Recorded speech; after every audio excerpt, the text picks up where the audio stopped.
चौथा तरंग सुरू होणार आहे ना, बरोबर आहे ना. श्री गुरु सच्चिदानंदाय नमः. गुरुला सच्चिदानंद म्हटलेला आहे कारण ज्याने तुकाराम महाराज म्हणतात त्याप्रमाणे आयुष्याच्या साधने सच्चिदानंद पदवी घेणे हे जे म्हटलं आहे त्याप्रमाणे संपूर्ण आयुष्य पणाला लावून ज्याने स्वतःच्या स्वरूपाला ओळखलेला आहे तो सच्चिदानंद गुरु ब्रह्मविद ब्रह्मैव भवती. सच्चिद आनंद स्वरूप ब्रह्माला जाणलं तर जाणणारा माणूस देखील ब्रह्मच होऊन जातो. कारण जाणणारा माणूस पहिल्यापासूनच एकरूप असतो. मग अज्ञानाने वेगळं मानतोय. वेदांतामध्ये अज्ञानानं वेगळं मानणं असतं आणि ज्ञानाने एक मानणं असतं. सांख्य दर्शनामध्ये अज्ञानाने एक मानणं असतं आणि ज्ञान होणं म्हणजे काय, प्रकृती आणि पुरुष दोघेही आम्ही भिन्न आहोत अशा तऱ्हेने ज्ञान होणं यालाच काय म्हणतात, मोक्ष म्हणतात.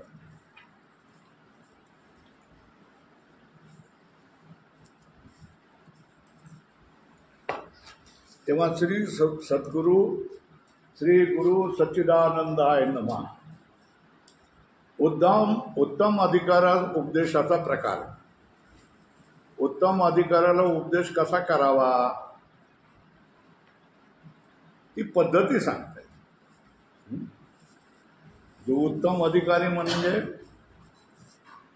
ज्याच्यामध्ये विवेक आहे, वैराग्य आहे, समाधी षट संपत्ती आहे, मुमुक्षुत्व आहे आणि ग्रहण करण्याचं सामर्थ्य आहे, स्वतः मनन करायला समर्थ आहे आणि निधिध्यासनही करतो. आणि गुरुने तत्वामासी अशा तऱ्हेने उपदेश केला की ताबडतोब त्याला हो मी सच्चिदानंद परब्रह्म आहे अशा तऱ्हेचा त्याला अनुभव येतो. त्याला उत्तम अधिकारी. उत्तम अधिकाऱ्यास उपदेशाचा प्रकार. पहिल्या व दुसऱ्या तरंगात अनुबंधाचे संक्षिप्त विस्ताराने वर्णन करून पहिल्या तरंगामध्ये काय अनुबंध चतुष्टयाचं विषय, प्रयोजन, अधिकारी आणि संबंध याचं संक्षिप्त आणि विस्ताराने वर्णन करून तिसऱ्या तरंगात प्रथम सद्गुरूचे लक्षण सांगितलं आहे. तिसऱ्या तरंगामध्ये काय सांगितलं, सद्गुरूचे लक्षण सांगितलं आहे. शिष्याने सद्गुरूची सेवा कशी करावी व अध्यात्म विचार कसा करावा हेही सांगितलं. आपण जर घरी जाऊन जर थोडंसं चिंतन केलं, थोडासा वेळ काढला आपल्या सगळ्या व्यापामध्ये तर तुम्ही पण एक उत्तम अधिकारी बनून जाल. त्यानंतर आता वेदांत विचार रूप शास्त्र सद्गुरू शिष्य संवाद रूपाने सांगण्याकरता एक कल्पित कथानक मूल ग्रंथकाराने सांगितले. मूल ग्रंथकार म्हणजे साधू निश्चल दास. कोण लिहा तिथे, साधू निश्चल दास यांनी वेदांत विचार रूप शास्त्र सद्गुरू शिष्य संवाद रूपाने सांगण्याकरता एक कल्पित कथानक मूल ग्रंथकाराने म्हणजे साधू निश्चल दास यांनी सांगितले आहे. ते असे. आता ही कथा आहे.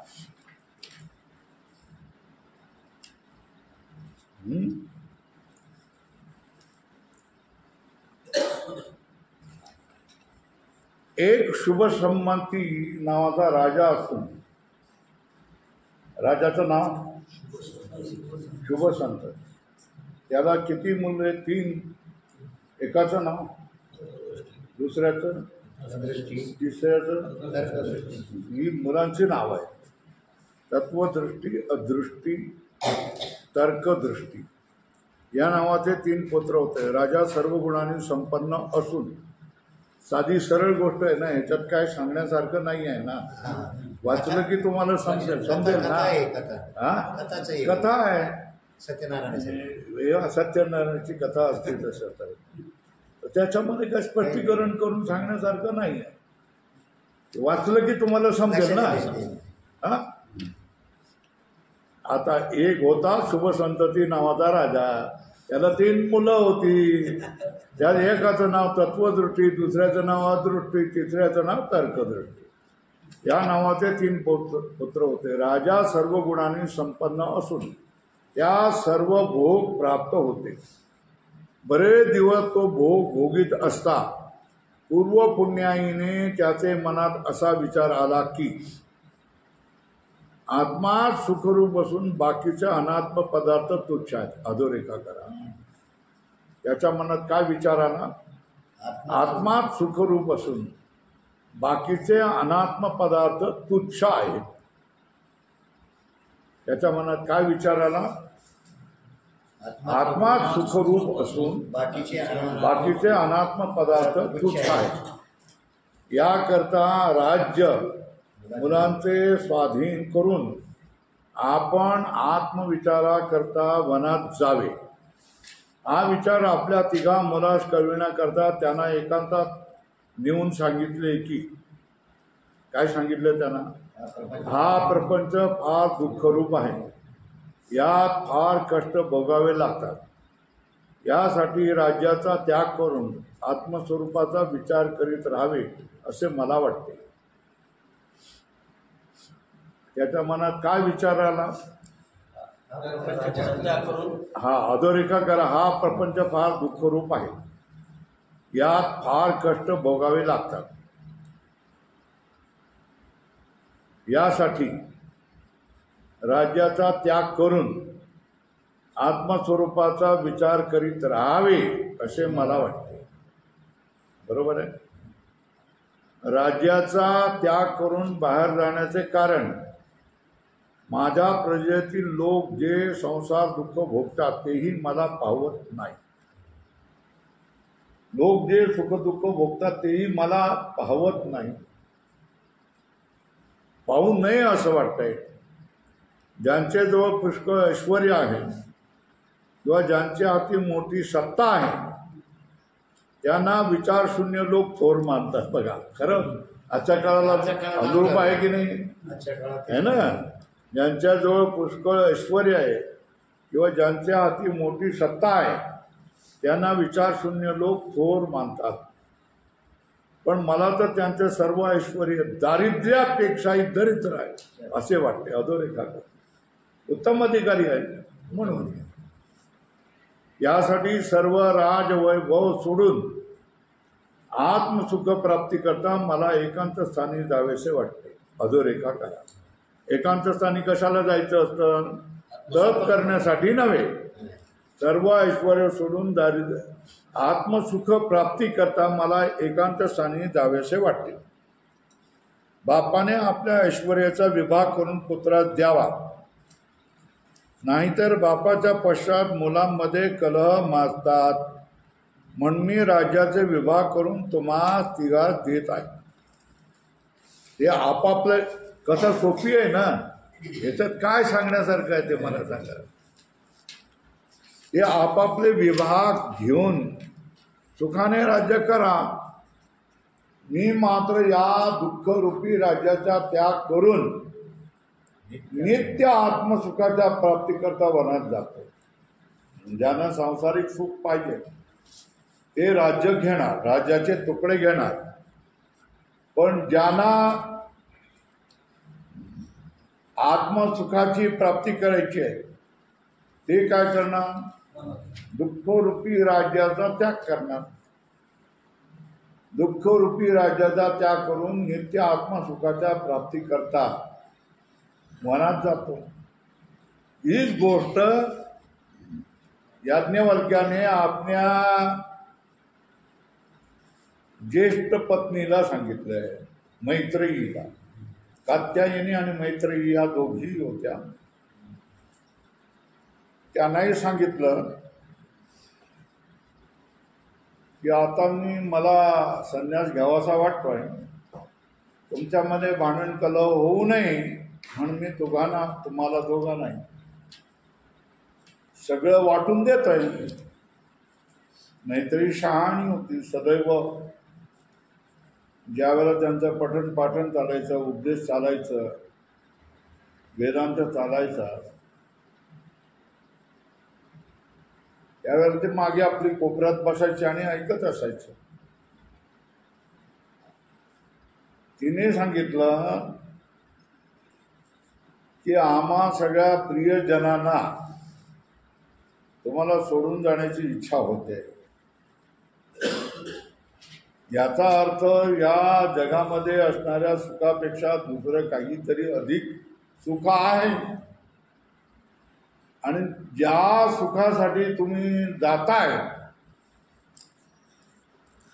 त्याच्याविषयीच मला सांगा. तुम्ही जी धनाची वाटणी करून देतात त्या धनाने मी काय अमर होऊन जाईन का? त्याच्यावर याज्ञवल्क्याने सांगितलं की नाही, धनाने कोणी अमर झालेलं नाही. सामान्य माणसं धनाच्या पाठीमागे असतात, तशा तऱ्हेने तुझी दशा होऊन जाईल. असं जर असेल तर जे काही धनापेक्षा वेगळं आहे आणि ते मिळवण्यासाठी तुम्ही जात आहेत त्याचाच मला उपदेश करा, मला तुमचं धन नको. म्हणून मैत्रेयी प्रसिद्ध झालेली आहे, विदुषी मानली गेलेली आहे. वेदांतामध्ये मैत्रेयी हे नाव एका विदुषीचं आहे, विद्वान असणाऱ्या स्त्रीचं नाव आहे, जी आपल्या पतीलाही प्रश्न विचारू शकते, काय मी धनाने अमर होऊन जाईल का? त्यावर याज्ञवल्क्याने सांगितलं, धनाने अमर होण्याची आशा करूच नको. कोणी धनाने अमर झालेलं नाही, ज्ञानाने अमर झालेलं आहे. अज्ञान काढून टाकलं तर अमर झालेलं आहे. त्याच्यानंतर त्याने सगळी कथा सांगितली. तशाच तऱ्हेने या ठिकाणी पण बोलतो. राजाचे पुत्रही फार विचारी होते, मैत्रेयीसारखे. त्याने एकांतात जाऊन असा विचार केला की ज्या अर्थी स्वतः बापच हे सर्व राज्य दुःखरूप आहे असं सांगतो आणि राज्याचा म्हणजे दुःखाचा विभाग आम्हाला करून देतो. राज्य काय सांगतोय? दुःखरूप आहे ना, आणि त्याचे तुकडे करणार आहेत. तीन एक वाटणी तुला, एक वाटणी तुला, म्हणजे एक दुःख तुला, एक दुःख तुला, एक दुःख तुला, असंच करणार आहे ना. वाटणी करून देतो म्हणजे कशाचं करून देतोय?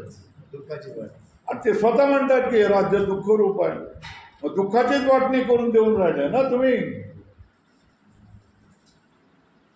आणि असे सांगतो, आणि राज्याचा म्हणजे त्या दुःखाचाच विभाग आम्हास करून देतो. याचा अर्थ दुःख तेवढे आमच्या गळ्यात अडकवून आपण मात्र आत्मसुखाची इच्छा करीत आहे.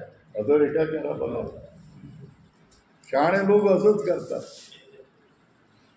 दुःख लोभी लोकांच्या गळ्यामध्ये अडकवायचं आणि आपण सटकून जायचं.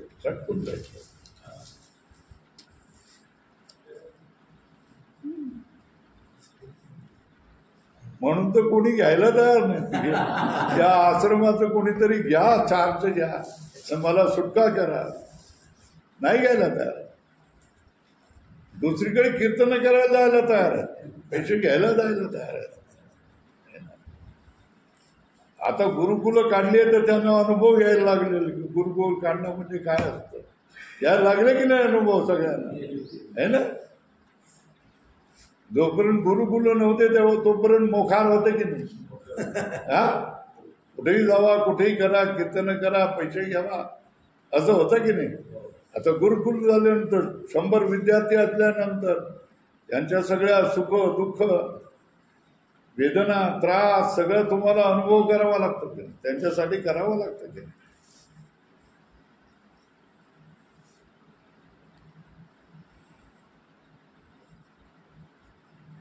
आणि बाप ज्या राज्याच्या म्हणजे दुःखाच्याच वाटण्या आपणास करून देत आहे त्या घेऊन तरी आपणास काय करायचं आहे, तेव्हा परमात्मा सौख्य प्राप्ती करता आपणच श्री सद्गुरूकडे जाऊया असा तिघा मुलांचा विचार होऊन ते बापास न विचारताच एकदम राज्य सोडून चालते जाते. कळलं का? समजलं का? काय काय समज? बाप म्हणतो की हे राज्य हे दुःखाचा लोढणं आहे ना. आता मला सहन होत नाही, कुठेतरी एकांतात जावं आणि काय करावं, शांतपणे राहावं असं मला वाटतंय. तेव्हा याच्या बाबांनो वाटण्या करून घ्या. पोरं विचारी होती, ती म्हणाली स्वतः वडील सांगतात की राज्य दुःख रूप आहे, परत बोलताय की तुम्हाला वाटणी करून देतो. मग राज्य दुःख रूप आहे तर दुःखाचीच वाटणी करून देत आहेत ना. म्हणजे आपलं घुंगडं आमच्या गळ्यामध्ये अडकवतात दुःखाचं आणि आपण सटकायला बघतायत. बाप सटकायच्या अगोदर आम्हीच सटकून हे ना. म्हणून बापाला न सांगतात ते काय केलं. श्री गुरुकडे एक दिवस काय श्री गुरुजीकडे निघाले, आम्ही गुरुजीकडे जातो. कोणाला काही सांगितलं नाही, न सांगताच काय करा निघून गेले.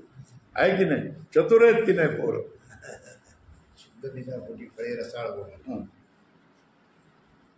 असा तिघा मुलांचा विचार होऊन ते बापासने विचारतात एकदम राज्य सोडून चालते. मग दैवयोगाने त्या सद्गुरूची प्राप्त झाली. मग ताबडतोब दुसऱ्या दिवसापासून उपदेश सुरू झाला का? नाही. किती दिवस सेवा केली? 6 महिने. वाचा की पुढं.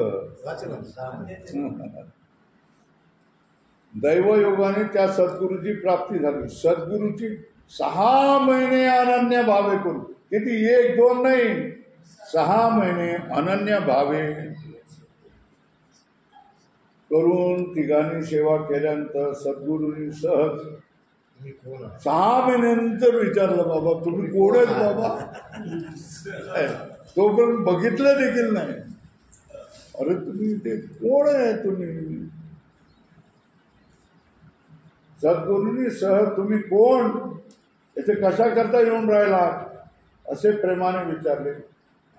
आपण प्रार्थना करावी असे आपल्या दोघा बंधूचे मनोगत पाहून थोरला मुलगा कोण, नाव काय त्याचं, श्री गुरु पुढे हात जोडून म्हणाला, हे श्री गुरु, आम्ही तिघे शुभसंतती राजाचे मुलगे असून जन्ममरण रूप संसाराने तप्त असल्यामुळे दीन आहोत. याकरता आत्मस्वरूपाची इच्छा धरून आपली सेवा करीत आहोत. अधोरेखा करू. जन्ममरण रूप संसाराने तप्त असल्यामुळे दीन आहोत. याकरता आत्मस्वरूप प्राप्तीची इच्छा धरून आपली सेवा करीत आहोत. काय काय आम्ही तप्त आहोत,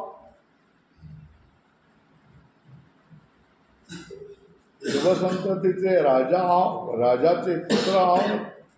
जन्ममरण रूप संसाराने तप्त असल्यामुळे दीन आहोत. याकरता आत्मस्वरूप प्राप्तीची इच्छा धरून आपली सेवा करीत आहोत. कशासाठी सेवा करत आहे? आत्मसुखाची, आत्मप्राप्ती, आत्मस्वरूपाची प्राप्तीची इच्छा धरून आम्ही आपली काय करत आहोत? सेवा करत आहोत. अशी शिष्याची प्रार्थना ऐकून श्री गुरूंनी कृपा करून सांगितले की आत्मज्ञानाविषयी तुम्हाला जे पाहिजे ते विचारा.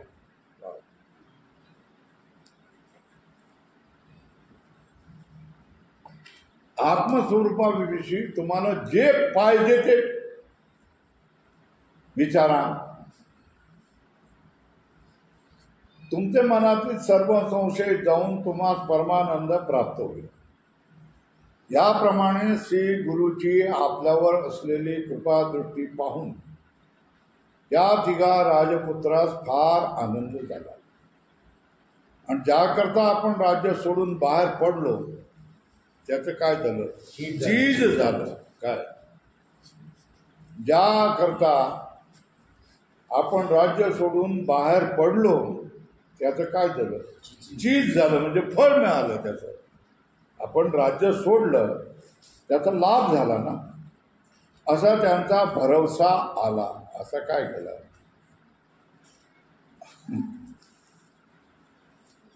असा त्यांना भरवसा आला.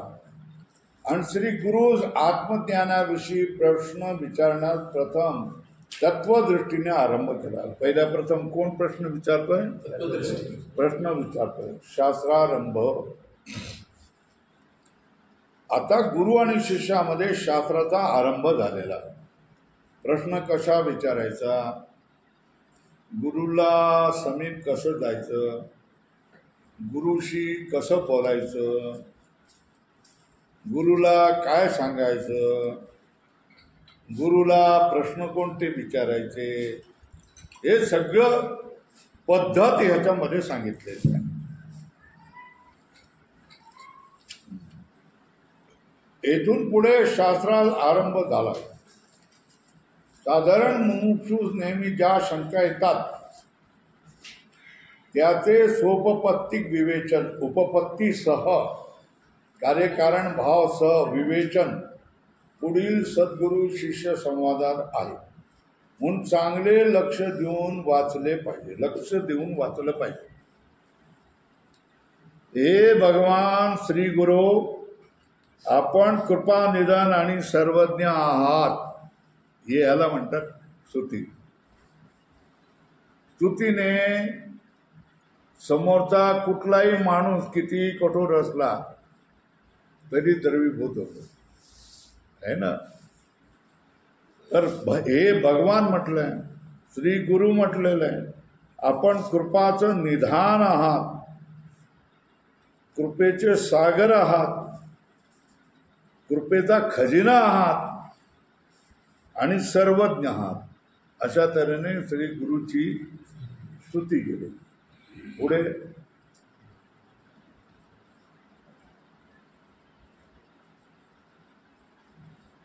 आम्ही तुम्हाला शरण आलेलो आहोत. काय? आम्ही तुम्हाला शरण आलो कशासाठी? दोन कारण. परमानंद प्राप्त व्हावा, जन्म मरण दुःख रूप जो संसार त्याचा नाश व्हावा. काय? परमानंद प्राप्त व्हावा आणि जन्म मरण दुःख रूप जो संसार त्याचा नाश व्हावा.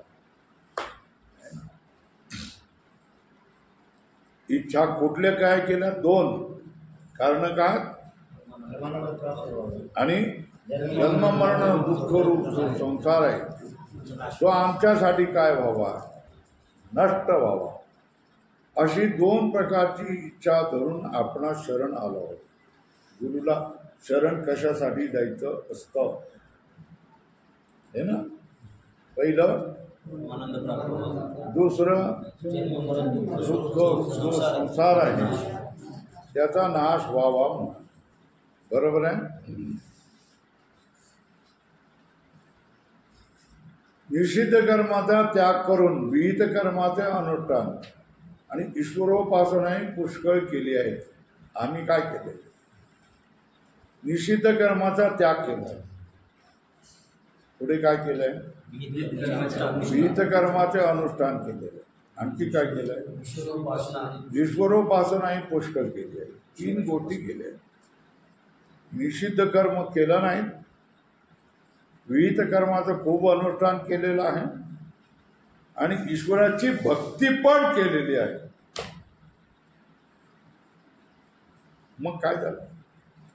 तृप्त व्हायला पाहिजे ना, समाधान व्हायला पाहिजे नाही. परंतु त्यापासून इच्छित फळ प्राप्त झाले नाही. मग काय झालं? एवढेच नाही तर उलट संसार बंध जास्तच दृढ होत गेला. संसार बंध अधिक मोठा व्यापक होत गेला.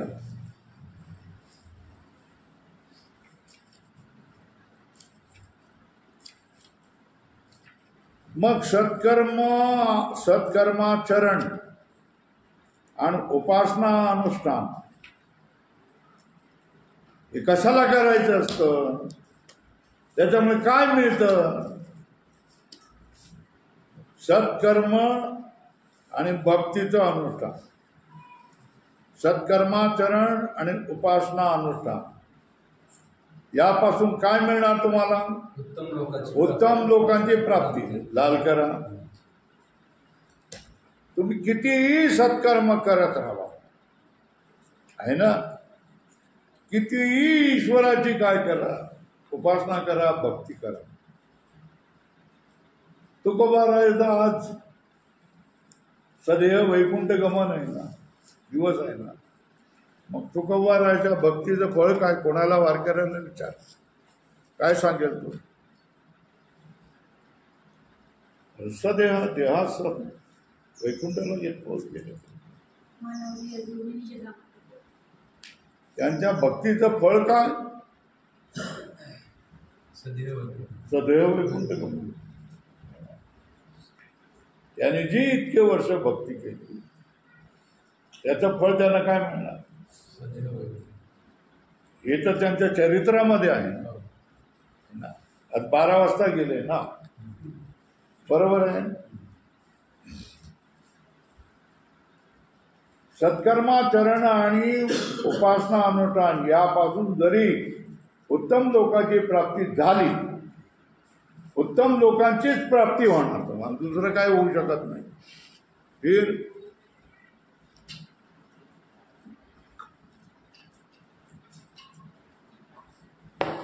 पण सर्वात ताप कशाचा आहे? जन्मायचं मरायचं, जन्मायचं मरायचं, जन्मायचं मरायचं, जन्मायचं मरायचं. आता सुटेल का नाही? त्यापासून जन्म मरण रूप संसार चुकत नाही. कशातून? सत्कर्म अनुष्ठान तुम्ही कितीही करा, उपासना भक्ती तुम्ही कितीही करा, वैकुंठ तुमची म्हणी आहे, सरड्याची धाम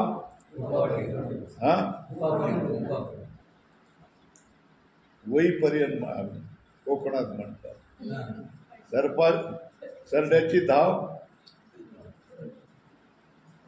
मराठवाड्यात काय? कुपाटीपर्यंत. सरड्याची धाव कुपाटीपर्यंत. हा, मुल्ला की दौड बरोबर आहे ना. मुल्ला की दौड मस्जिद तक आहे ना. भक्ताची पहुंच वैकुंठ तक. काय जास्तीत जास्त त्याला काय म्हणणार आहे? वैकुंठ म्हणणार आहे. भक्ताची पोहोच वैकुंठ. सत्कर्म आचरण केलं, भक्ती केली तर तुम्ही कुठपर्यंत जाणार? वैकुंठापर्यंत. पुरावा पाहिजे का? आज बीज आहे तुकाराम बीज. सदैव वैकुंठ गमन. साऱ्या आयुष्याच्या जी काय भक्तीचं साधन केलं त्याचा विश्वास ज्या म्हणी पहावे पुराणे विचारोनी. फौजीला सुद्धा काय आलं बघ, उत्साह आला की पहावे पुराणे विचारोनी. उत्साह येतो की नाही बघा? ज्यांची संगत लागली त्याच्याबरोबर होतं की फौजी बरोबर राहिली तर ढ्याव ढ्याव ढिसाव ढिसाव ढ्याव ढ्याव असंच चालू राहतं की नाही.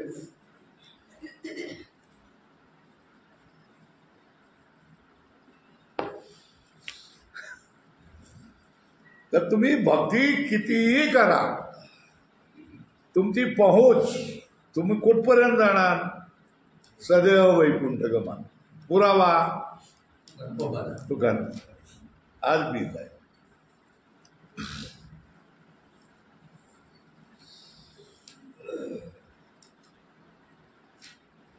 तरी त्यापासून जन्म मरण रूप संसार चुकत नाही. उत्तम लोकातील भोग भोगण्याकरता तेथे तरी जन्म घ्यावाच लागतो. शिवाय तेथे जरी उत्तम भोग असले तरी ते अनित्य व क्षणभंगूरच राहणार. जे जे भोग ते अनित्य आहे आणि क्षणभंगुरच राहणार. ज्या पुण्याने ते भोग प्राप्त होतात, मग ते पुण्य संपल्यावर काय, पुन्हा त्यांना त्या मृत्यू लोकात यावेच लागेल ना. बोला, वैकुंठाचे द्वारपाल कोण? कोण? जय आणि विजय. बरोबर ना. तुम्ही वैकुंठामध्ये जाण्याचं पुण्य संपलं आणि तुम्ही म्हणालात नाही ना मला वैकुंठामध्येच राहायचं आहे, जय विजय राहू देतील की नाही देतील? देतील का नाही? नक्की. एक दिवस नाही, एक क्षणही जाऊ दे. जा, निघून जा, चल, संपलं तुझं काम. आकलून लावतील की नाही त्यांना? जय विजय पहारेदार आहे आणि पहारेकरी भयंकर कठोर असतो. एकदा पाठी लागलं तर पाठ फोडून करण्यात गोळी घालून मारून टाकेल. जय विजय तुमची एक क्षण देखील काय करणार, मागणी मान्य करणार नाही. हा तुमचं पुण्य संपलेलं आहे, जावा म्हणून तुम्हाला काय करू, ढकलून देणार. कशा तऱ्हेने विमानाच्या दरवाजामधून कोणाला तरी ढकलून देतात. ज्यांना ढकलून देतात त्यांच्या पाठीमागे ते काहीतरी छत्री तरी असते. हे काय नाही, धाडकन येऊन काय करणार, सगळी हाडं काय होणार.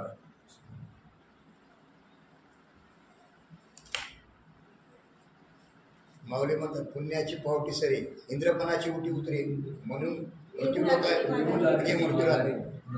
येऊ लागे मृत्यू. पुन्हा मृत्यू लोकांमध्येच येणार तो.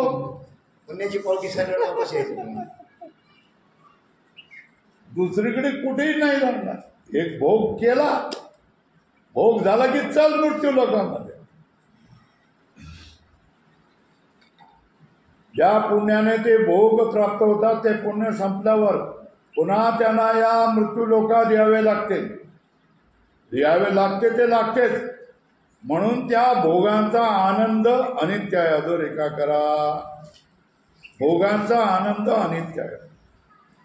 आम्हा तर त्या आनंदाचा कधीही नाश नाही व जो सर्वात श्रेष्ठ आहे अशा परमानंदाची प्राप्ती. आम्हाला कशाची इच्छा आहे? अधोरेखा करा, ज्या आनंदाचा कधीही नाश होत नाही व जो सर्वात श्रेष्ठ आहे अशा परमानंदाच्या प्राप्तीची.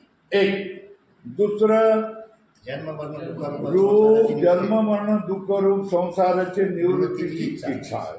दोन गोष्टीची आम्हाला इच्छा.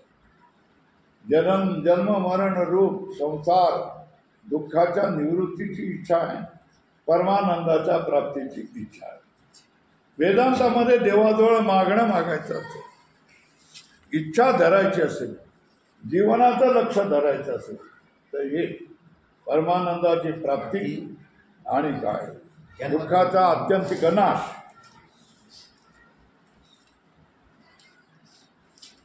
म्हणून आपण परमानंद प्राप्तीचा आणि संसार दुःख निवृत्तीचा उपाय कृपा करून सांगावा. म्हणजे त्या उपायाने आम्ही कृतकृत्य होऊ, धन्य होऊ. म्हणू आम्ही धन्य आम्ही जन्मा आलो दास विठोबाचे.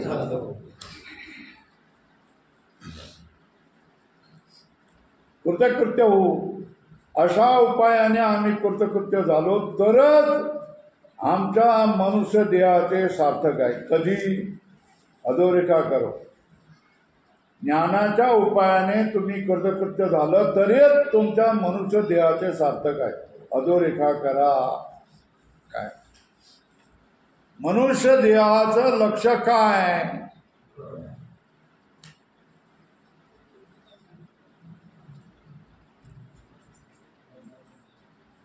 बंगला घेणं, गाडी घेणं, नोकरी लागणं, अमेरिकेत जाणं, डॉलर कमावणं, आणखी 2 बंगले इकडे तिकडे, आमदार बनणं, खासदार बनणं, मंत्री बनणं, मुख्यमंत्री बनणं, पंतप्रधान बनणं, राष्ट्रपती बनणं. काय जीवनाचं लक्ष काय? चला जाऊ द्या. फौजीमध्ये प्रवेश केला वेदांत.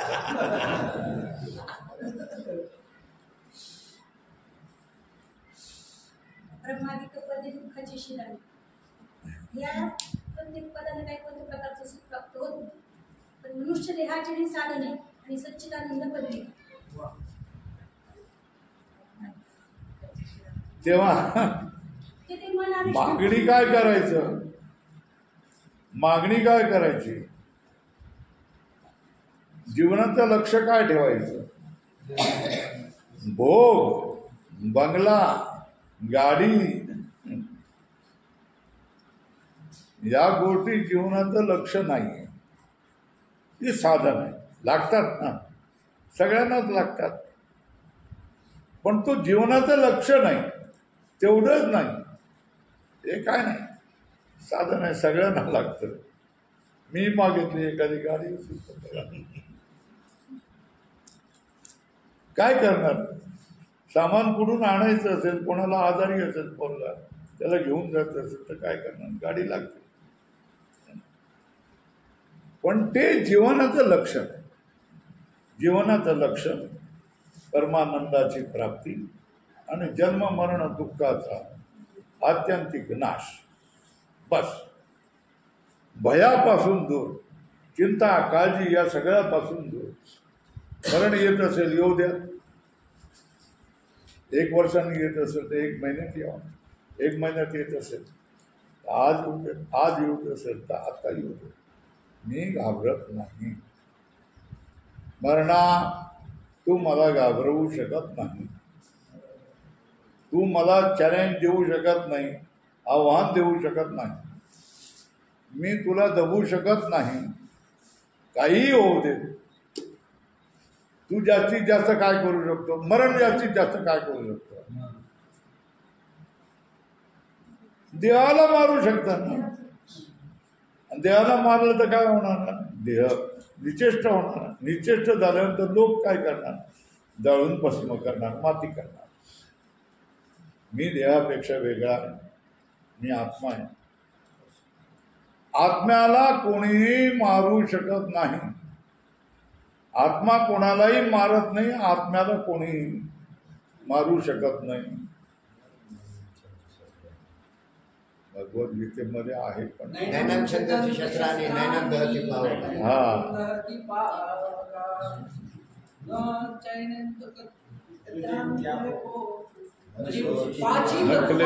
आत्म्याला मारू शकत नाही.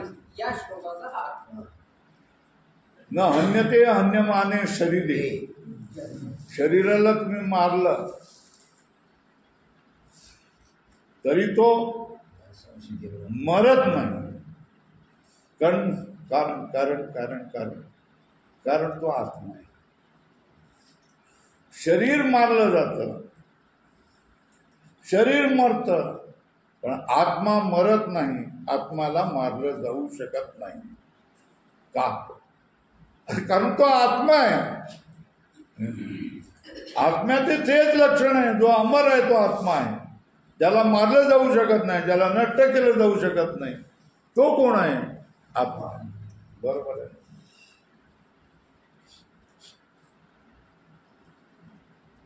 मनुष्य देहाचं सार्थक कधी आहे? कृतकृत्य या जन्मामध्ये. रोज नगद मुक्ती मिळाली पाहिजे, कृतकृत्य झालं पाहिजे, जन्म मरणाचं भय नष्ट झालं पाहिजे, आहे ना. माझा जन्म नाही, कधीही नव्हता, आताही नाही. तुम्हाला दिसत असलो तरी माझा जन्म नाही. याला म्हणतात कृतकृत्य. कृतकृत्य होणं हे मनुष्य देहाचे सार्थक आहे. अधोरेखा करा. तसं जर झालं नाही तर रोज किती कीटक मरतात, किती जंतू मरतात, किती मुंग्या मरतात, सांगा बरं, है ना. नाही तर आमच्यात आणि पशुत फरक तो काय? याकरिता परमानंद प्राप्तीचा व जन्म मरण रूप संसार दुःख निवृत्तीचा उपाय सांगावा अशी आपले चरणी प्रार्थना आहे. काय विनंती काय करायची साधू संतांजवळ? मला याचा काय तो परमानंदीचा जन्म मरण संसार दुःख निवृत्तीचा उपाय काय तो सांगा, अशी आपले चरणी प्रार्थना आहे. अशी शिष्याची प्रार्थना ऐकून सद्गुरूंनी आपले मनाशी विचार केला की हे शिष्य ज्या अर्थी परमानंद प्राप्तीची आणि संसार दुःख निवृत्तीची इच्छा करीत आहेत, त्यार्थी हे मोक्षाची इच्छा करणारे आहेत. काय शिष्य काय करतात? हे 3 शिष्य आहेत. हे परमानंद प्राप्ती आणि संसार दुःख निवृत्तीची इच्छा करत आहेत. त्यार्थी याला तर मोक्ष म्हणतात ना, परमानंदाची प्राप्ती आणि जन्म मरणाची निवृत्ती, याला तर मोक्ष. म्हणून हे मोक्षाची इच्छा करणारे आहेत, म्हणजे मुमुक्षु आहेत. मुमुक्षु म्हणा वर यात शंका नाही. कारण परमानंद रूप कोण आहे? ब्रह्म आहे. त्याचे प्राप्ती होणे आणि संसार दुःख जे भोगावं लागते त्याची निवृत्ती होणे हेच मोक्षाचे स्वरूप आहे. मोक्षाचे स्वरूप काय? परमानंदाची प्राप्ती, दुःखाची निवृत्ती, हे मोक्षाचं स्वरूप आहे. यालाच मोक्ष म्हणतात.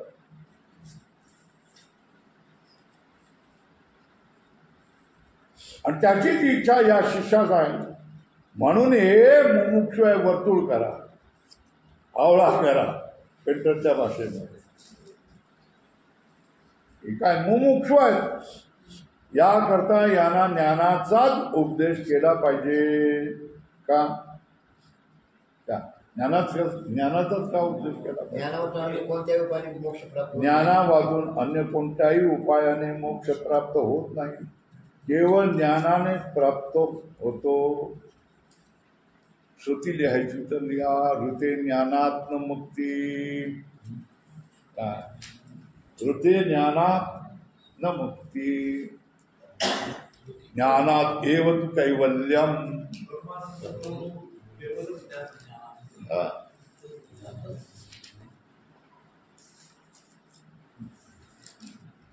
ज्ञानात एव तु कैवल्यम, ज्ञानात एव तु कैवल्यम. ज्ञानाने मोक्ष मिळतो. दुसरा कुठलाही उपाय नाही असा वेदांचा सिद्धांत आहे.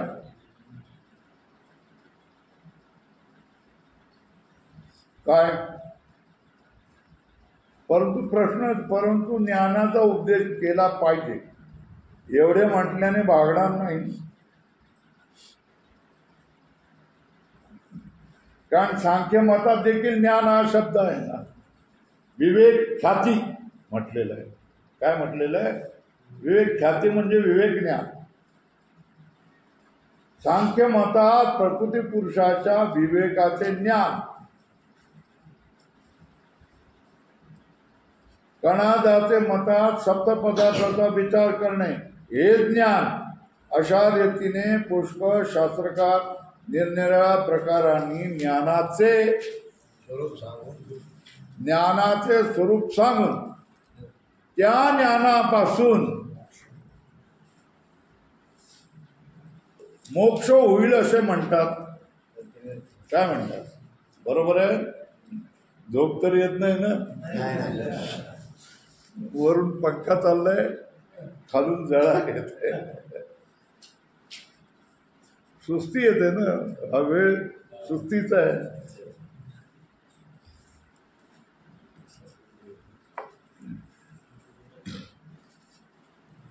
खरं म्हणजे संध्याकाळची वेळ मस्त असते, 5, 6 ते 7 अशी. चला दादा पुढे बघा. सांख्य मतामध्ये काय? प्रकृती पुरुषाच्या विवेकाचे ज्ञान. प्रकृती वेगळी आहे आणि मी पुरुष वेगळा आहे, याला अन्यथा ख्याती म्हणतात. काय म्हणतात? अन्यथा ख्याती आहे ना. कसं? सांख्यामध्ये काय, कशाला ज्ञान म्हणतात? प्रकृती वेगळी, मी पुरुष वेगळा, याला काय म्हणतात? याला काय म्हणतात? अन्यथा ख्याती. कुठे? यालाच विवेक ज्ञान म्हणतात. बरोबर आहे. दुसरं, कणात मतामध्ये 7 पदार्थाचे विचार करणे याला ज्ञान म्हणतात. द्रव्य, 7 पदार्थ लिहायचं ते लिहा. द्रव्य, गुण, कर्म, सामान्य, विशेष, समवाय, अभाव. हे 7 पदार्थ. किती? द्रव्य, गुण, कर्म, सामान्य, विशेष, समवाय आणि अभाव. या 7 पदार्थांचा विचार करणं म्हणजेच ज्ञान. याच्यापेक्षा दुसरं ज्ञान नाही. कशाचा विचार करणं? 7 पदार्थांचा विचार करणं म्हणजेच ज्ञान.